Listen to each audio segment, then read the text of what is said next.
Welcome back to the Writer's Room. My name's Trina Wilcox for Runner Radio. And today we're talking with Joan and Jane. You're known as the Therapy Twins. Welcome. Thank you for having us. Thank you so much. So, you guys have been doing a lot of mental health studying, if you will, starting with experimenting with yourselves, right? Well, more than that, Jane was in psychiatry since 1982. Nah, she was a nurse first, then went into psychiatry. I've been in psychiatry since 84 as a nurse, and then later as a provider. I followed in Jane's footsteps. So we've been psych nurses for a really long time. Since the 80s. And if you mean by experimenting, Oh, and of course. I have a sneaky suspicion I went into the profession to try to find out what diagnosis I might have and how can I fix it, of course, because I wasn't happy. Yeah, I forgot that part. Yeah, I wasn't in a good place. And then at some point we weren't getting along. It was a nightmare. So, what made you? A lot of times people just deal with it or don't even think to investigate why they're feeling that way. So, what made you just go ahead and think, no, this is not okay? I'm going to do something about it. Well, this is Joan. What happened with me is I used to think I had intermittent explosive disorder, but the psychiatrists that I used to work with used to say, no, Joan, I don't think you do. But, even my parents kept wanting to call the cops. But not when you were younger. No, and when I was younger, we threw rocks at cars. It wasn't much better, Jane. But I realized later, I wasn't married anymore. I wasn't getting along with my twin. I was looking around. I really didn't have any friends. So I realized maybe part of what was going on was a little bit my fault as well, which is so hard to realize. So then I did. I got help at age 35, I believe. I started to get some help. Yeah. You? Yeah, I mean, right around the same time, and just reiterate, my life wasn't going too well. And so we decided, I think not simultaneously, but very, very quickly, we were both in therapy, I think around the same time, both having, being on certain medications to see if that worked.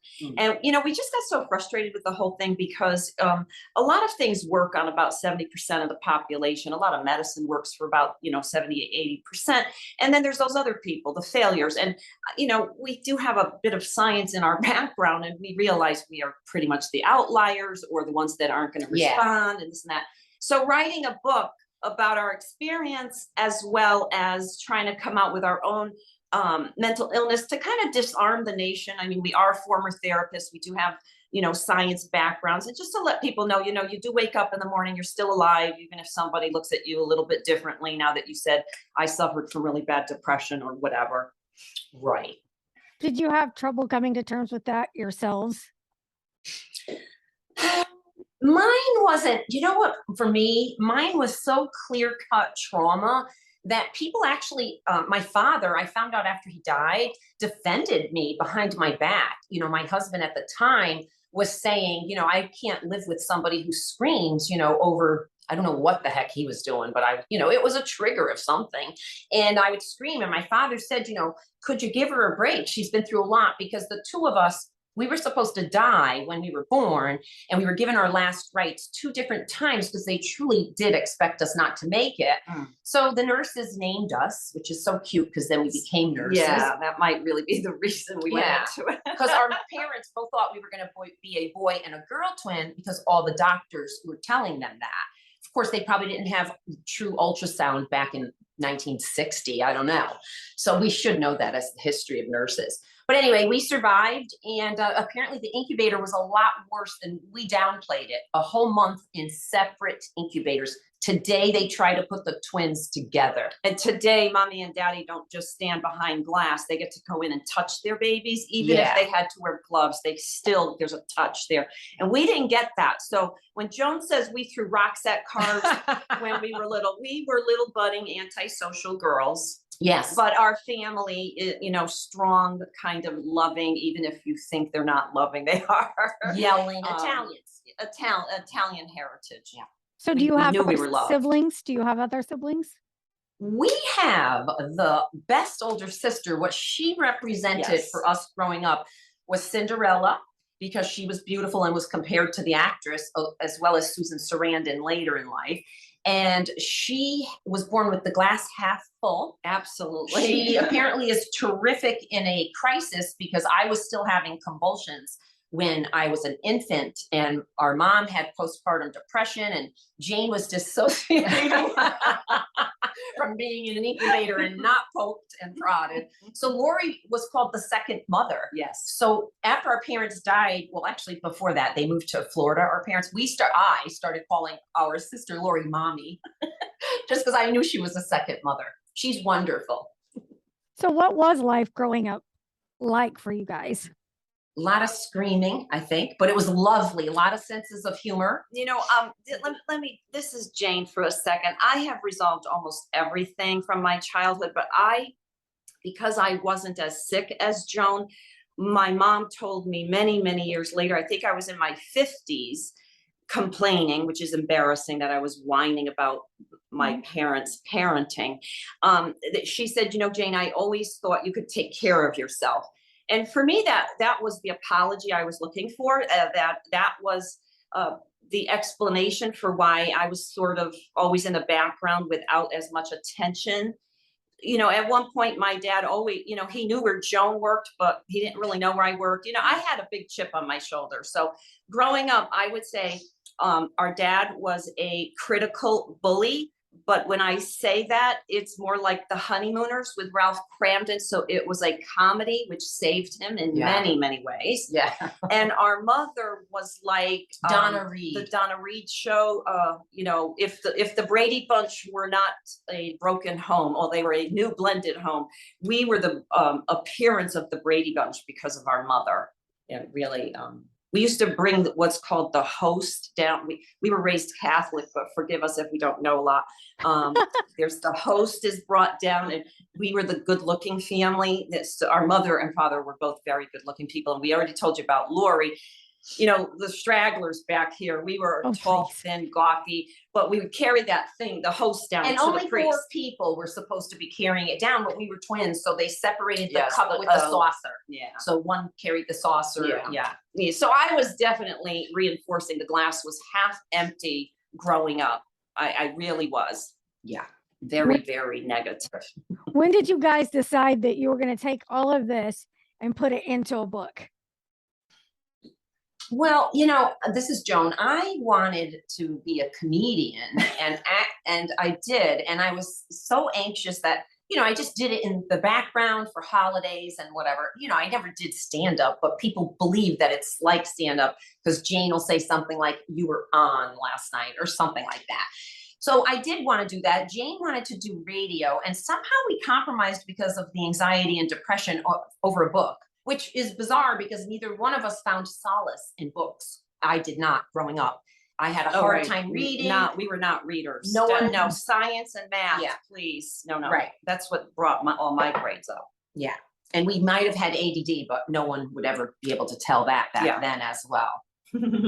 So we decided to write this book as more of a comedy, a comedy, but a way to help other people if they weren't getting along, because we weren't getting along. Right. So we share some of our tips. We shared some of our traumas, but in a comedic way, if you can imagine. If you can do it.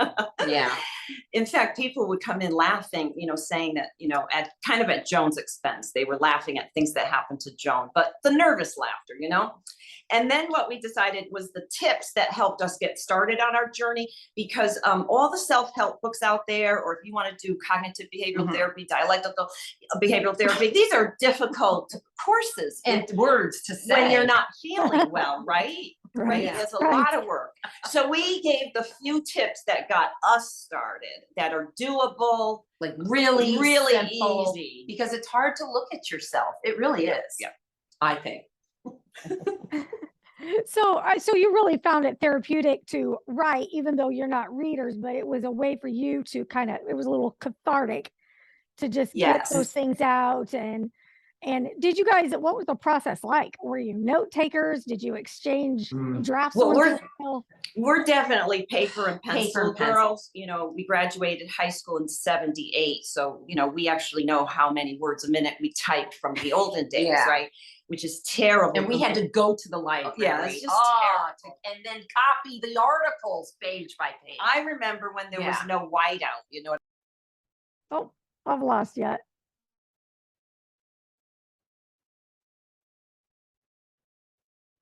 All right. So we glitched out a little bit, but you're back. You were talking about being in the library and you had to actually, old school. Oh, I actually had to everything. find the parking space, get into the library, I had to have assistants. You had to get the articles and then pay for the copies front and back. I found it really difficult back then. It's wonderful these days how you can get a file off of the internet. But it's we wonderful. wrote everything on, I mean, Pencil and paper. I'm telling you, not even a notebook. It was pieces of paper. And then we were cutting pieces of paper and taping them together. And we would always have a fight, hopefully not, and a few in public. I think there were a few Yes. waiters or They were bartenders that remember us. They Yes. remember us very well. And we would have an argument over, like, I think it was our ego, where I was like, oh no, not that story. If we're going to portray that, I wanted it to be my story, of course, or something like that. Or the ending that you want. If you Yeah. were in it, why don't you get to? I thought the winners always wrote the history books. I thought. Somebody said that. So yeah, we fought a lot. So do you see yourself doing it again, putting out more books, another book? We are almost finished with the second book. The first book slams us really, really hard on our immature coping skills and how whatever we went through. It really does. The second book is a little more difficult. So that's why the first book is so easy. The second book is a little more difficult because it was difficult for us as well. Jane mentioned that word. That word, ego, has the way. It knows how to ruin everything in your life. So what we're calling the next book is, well, we are from 1960. The ego has landed, because that's what Neil Armstrong or somebody said when they landed. Yes. It was The eagle, right? It was Neil Armstrong, and it was when we made it to the moon, if we really made it, which I think we did. So But that one is so difficult. Is it still written with those same humor and everything that you put in the first, or is it a little more serious? Absolutely. If it's not funny, it won't get in there. I mean, well, every so often there's something in there that might, tear up, because even I teared up. I don't remember anything as a baby, but the stories I had heard were harsh. So when I read about even myself, I thought, oh, how sad for that little girl. I wasn't even thinking it was me, but yeah, it must have been sad for a little girl to have. Oh, I forgot to tell you why. I was born with a brain tumor. And they had to operate at 6 months old. So I had to go home and continually have the convulsions until I was old enough or at a certain weight in order to operate. And then I have a huge scar on my head with no hair on it. And that was a problem in school. Do you see how I just had to go take care of myself off to the side somewhere, because she was very sick. Yes. And then not only our mom was attentive, Lori had to be, because she was mommy's little helper. Yes. So often Lori will just want me to kind of just go back in the corner and be quiet while she makes sure that Joan is okay. Yes, I love it. And that happens in our adult lives. It is really amusing to watch. Yeah. So how long did it take for your mom to kind of resolve the postpartum, or did she? Was it just something she kind of swept under the rug? Well, she's so cute. Yeah. She called it the baby blues, Yes. because if you gave her a medical term, she was not going to agree to it. And back in the day, that's what they called it. Yeah. And she may or may not have been on medicine. We are not. No, I'm sure. Before she died, I said, Ma, how did you get out of that sadness? She said, the doctor gave me something, Joan, and it took it all away. And I said, you were on an antidepressant, is what I said. Right. And she said, no, I wasn't. So we have no idea what that doctor gave her, but it was certainly something to treat postpartum. So that's cute. But she did say that she cried for 3 full years. Oh. And that was just to express how overwhelming 2 little premature twins, one being sicker than the other. It was just a nightmare, I guess, for both of our parents. Yeah. Yeah, nobody wants to go through that. And it's thank you for sharing your journey and making trying to make sense of mental health issues and going through them. What else do you want to share about writing and your publishing and speaking to other writers out there that are going through the process? Well, writers out there, here's, coming from someone that, I made National Honor Society having never completed reading a book for my 4 years of high school. And like I said, math and science were our saviors. So one time I was at the self-help thing, a conference, and somebody who had written a book had said, all you need to do is get yourself a notebook, a journal, a pad, anything that's pleasing for you and works for you, and then a writing instrument, so a pen or a pencil, that's nice. And then they said, leave it on a table or something that you will walk by every single day. Yeah. And as soon as you're inspired with a thought, just jot it down. Don't worry if it doesn't go. And then they said, in a year you will have a book. And I kind of think that's how we were able to do it.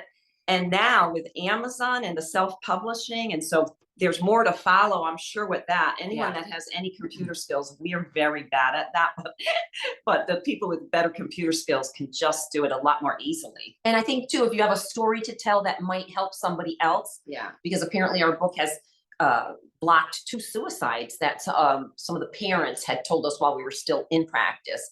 And unfortunately, that's not in a review. But what I would say is, if you have a story to tell and you think it could help even one person, go ahead and do that, because you never know. Sometimes some people have to be told the same scenario or style of life 6, 7, 8 times before they think, oh, maybe I am spiritual. And I'm talking about myself. Yeah, it's something you can relate to, and that can help in so many ways. Is there anything else that you want to share that I haven't thought to ask you? I want to share something, because I was the twin who had a very hard time getting better, because I was so resistant and very concrete in my thought process at times. So I had a hard time understanding certain self-help books.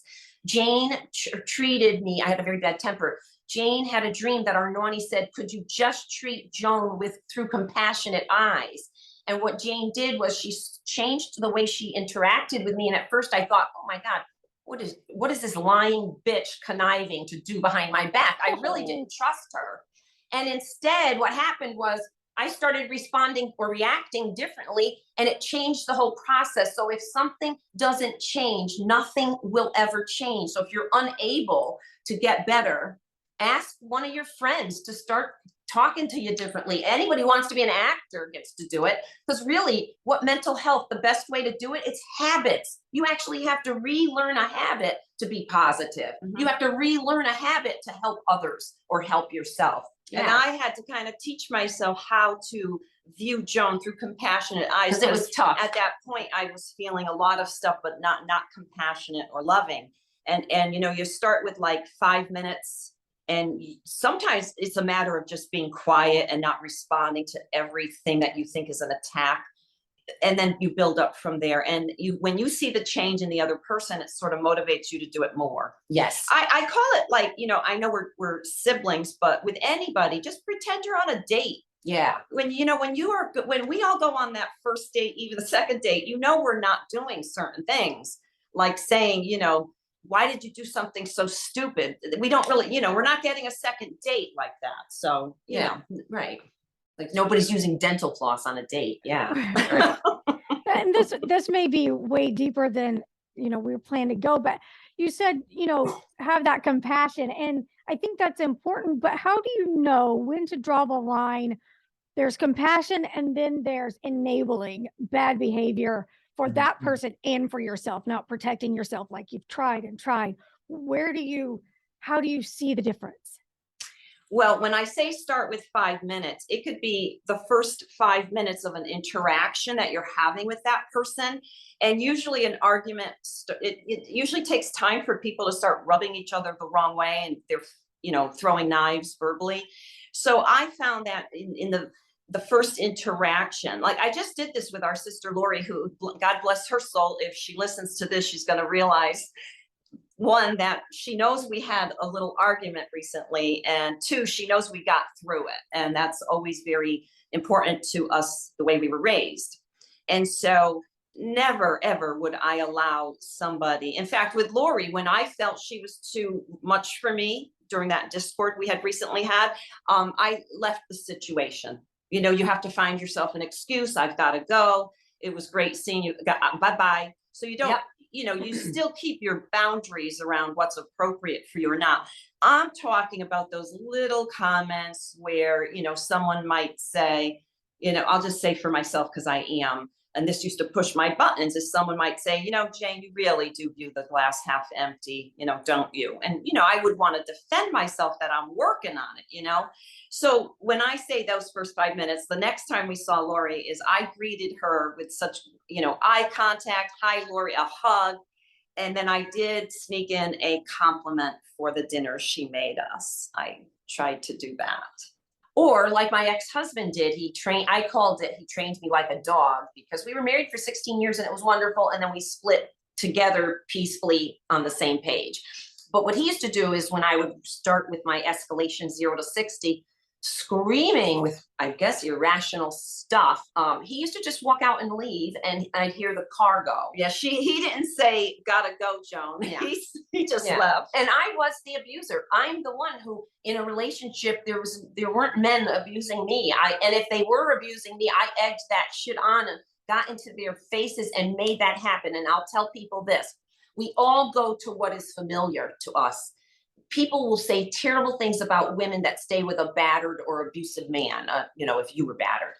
What I want to say is, did I go for that person who I knew would eventually, you know, abuse me back? Absolutely. So what did I go for? That's how I grew up. I grew up in a violence to say, okay, it was major surgery and being born like that. But then I was beaten and mugged and then raped. So I think with the violence, if you're used to that, that's why I think so many people coming out of poverty that see so many things, what happens to people when they're poor, that also, or an orphanage, that can bring you to your knees with the trauma that they've had. So don't be hard on yourself. There's always a way to change. Yeah.